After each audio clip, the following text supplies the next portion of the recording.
Well, in women's basketball, we are about to see who the real USC is. I mean, seriously, South Carolina is hosting USC. Now, I'm going to say this. It is kind of wild that South Carolina is supposed to be in the West and for the regional, but are hosting at home for the first two games. I'm not even going to go there.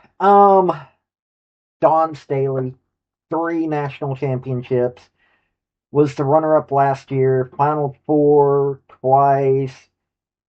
Oh, pardon me, three times with South South Carolina. Before that, before she has had this epic run at South Carolina, she did a pretty epic run with Temple, but she was only able to get into the second round uh, with Temple. I like Temple Owls.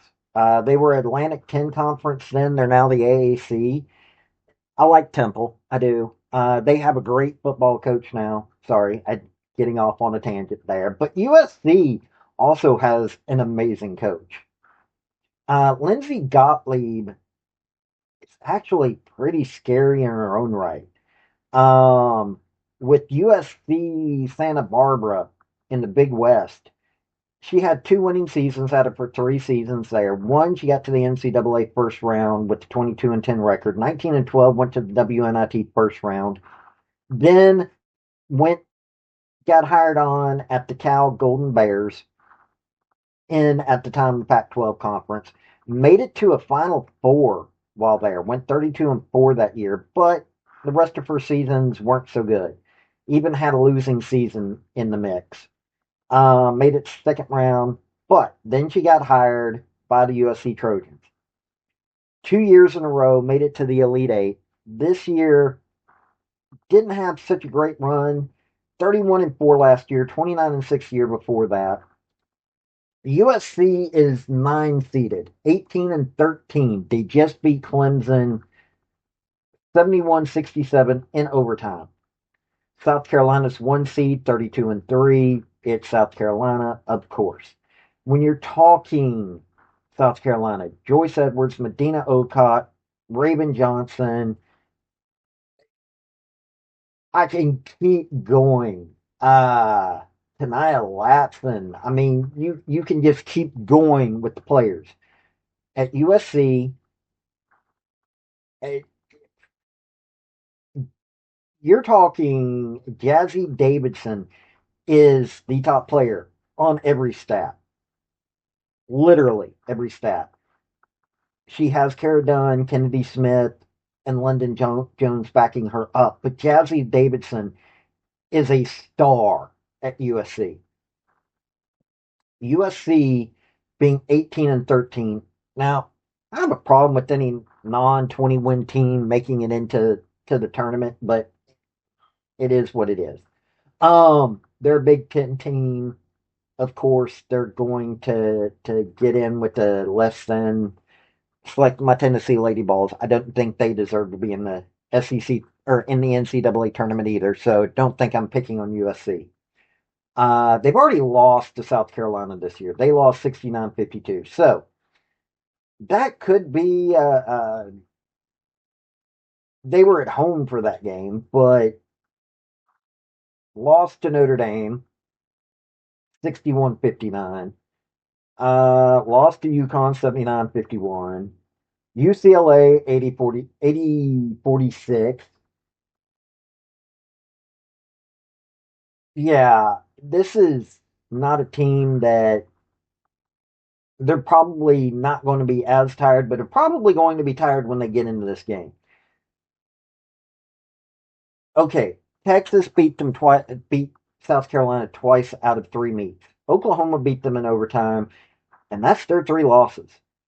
Two of them are Texas. They won the regular season championship. Lost to Texas in the tournament.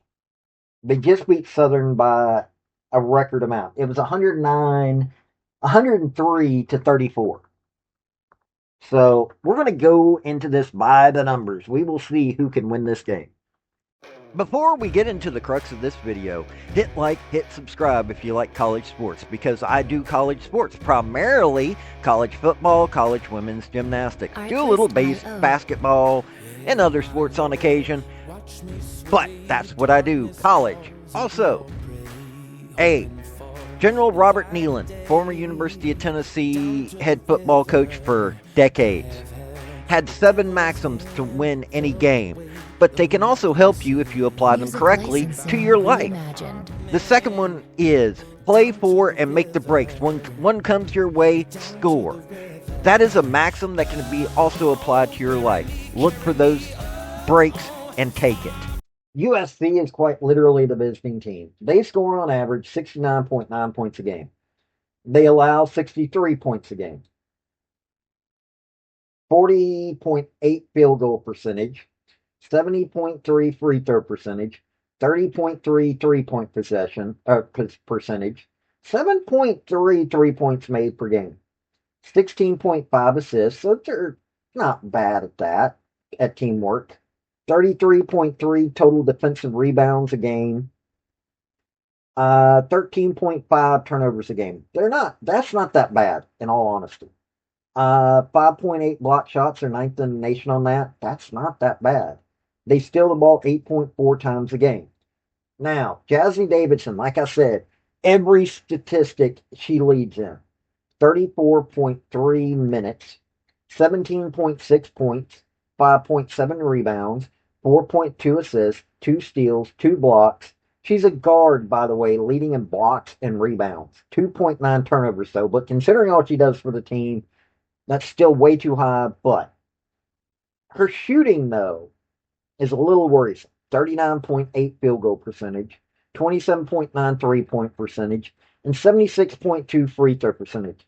She's not always making intelligent shots. That's one of the things that, could be, but she's a freshman.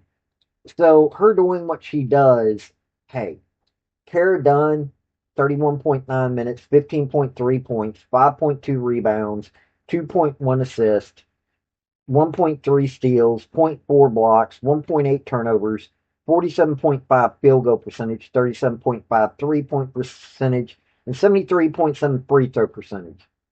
Kennedy Smith, 32.4 minutes, 11.6 points, 4.4 rebounds, 3.7 assists, 1.9 steals, 1.1 blocks. She's a guard doing all these. The guards are doing a lot of work. 2.2 turnovers, 40.9 field goal percentage, 24% 3-point percentage, and 69.5 free throw percentage. London Jones, 24.3 minutes, 10.5 points, 1.5 rebounds, 1.7 assists, 0.7 steals, 0.2 blocks, 1.8 turnovers, 37.9 field goal percentage, 31.5 3-point percentage, and 85.3 free throw percentage. Those top 4 players are all in double digits. The 5th leading scorer on this team is Malia Samuels at 3.4 points. You just heard that right, 3.4 points. They have 5 forwards on this team, 7 guards. This very guard-centric team, so their guards are having to do a lot of work, but at the same time, their top 4 players are scoring a lot, but not a lot of other opportunities are given to other people. They have a few players. They have 3 of their top 4 players that their shooting percentages show that they're playing a little bit selfishly and not kicking out the ball to people that can make a better shot. I'm going to say that first and foremost. Their turnover rate's not bad, except for the fact that their top players turning it over 3 times a game. You got another player 2.2 times a game. Why aren't their forwards doing more blocking? You've literally got a forward with no blocks. Actually, you got a forward with no blocks. A couple of guards with no blocks too, but steals, okay, fine. You're doing decent at steals with the players that are on the court. Assist looks like they're good, but The shooting percentages are showing that they're still making unintelligent shots. Rebounding is pretty darn good. I will give them that. They're doing pretty good rebounding. Scoring looks like it's pretty good, but only the top four players. That should worry anybody right there. That should worry anybody. Now, South Carolina, 86.3 points a game. They're fourth in the nation for that. They allow 57.3 points a game from the people that are scoring or their opposing teams. 50.7 field goal percentage. They're third in the nation on that. 72.2 free throw percentage. 37.1 3-point percentage. They're eighth in the nation on that. 6.1 3 points made a game. Okay, they make less 3 points than the Trojans. 18 assists a game. They're 15th in the nation on that one. 38 defensive rebounds a game. They're 11th in that category. 12.3 turnovers. Not bad at all. 6.1 block shots. They're sixth in the nation on that one. So they're a little bit better than USC on that category. 9.5 steals a game. Joyce Edwards leads in points and steals. 30.4 minutes, 19.6 points, 6.3 rebounds, 2.4 assists, 1.7 steals, 1.1 blocks, 2.8 turnovers. It's a little high, but considering this, 58.7 field goal percentage, but 20% 3-point percentage, and 70.1 free throw percentage. Tania Lapson, 28.2 minutes, 14.3 points, 2.7 rebounds, 3.5 assists, 1.7 steals. By the way, that's tied with Joyce Edwards, so she shares that stat leadership. zero point 0.4 blocks, 1.5 turnovers, 49.3 field goal percentage, 31.9 3-point percentage, and 78.3 free throw percentage. Medina Ocott, their center, who leads in rebounds and blocks and is a double-double nightmare. 24 minutes, 13.4 points, 10.9 rebounds, 0.9 assists, 1.4 steals, 1.6 blocks, 2.2 turnovers, though, 57.8 field goal percentage, and get this 45.5 3-point percentage, 68.8 free throw percentage. She is a beast on every side of the ball. And in all honesty, I adore Medina Ocott. I like Joyce Edwards, but I adore Medina Ocott. Tessa Johnson, no Kendra Raven, 28.3 minutes, 12.9 points, 3.3 rebounds, 2.5 assists, zero point 0.7 steals, zero point 0.3 blocks, 1.4 turnovers, 46.1 field goal percentage, and 44.1 3-point percentage, and 81.3 free throw percentage. Raven Jones leads in assists with 5.4. And by the way, Raven Johnson and Tania Lapson went to high school together, and they do things together that are scary. Those two teamed up on the court. You don't want to be in the middle of that. This is a team that has a defense that just overwhelms it, most teams. Like all but two teams so far this year. Um, some of the shooting could be a little bit better on the 3-point side, but still they're at 37.1 as a team, so yeah, that doesn't matter. And you've got a center that just is scary no matter how you look at her. Tania Lapson and Raven Johnson teaming up, scary duo. Joyce Edwards, give her the ball and she finds a way to score, usually inside the paint.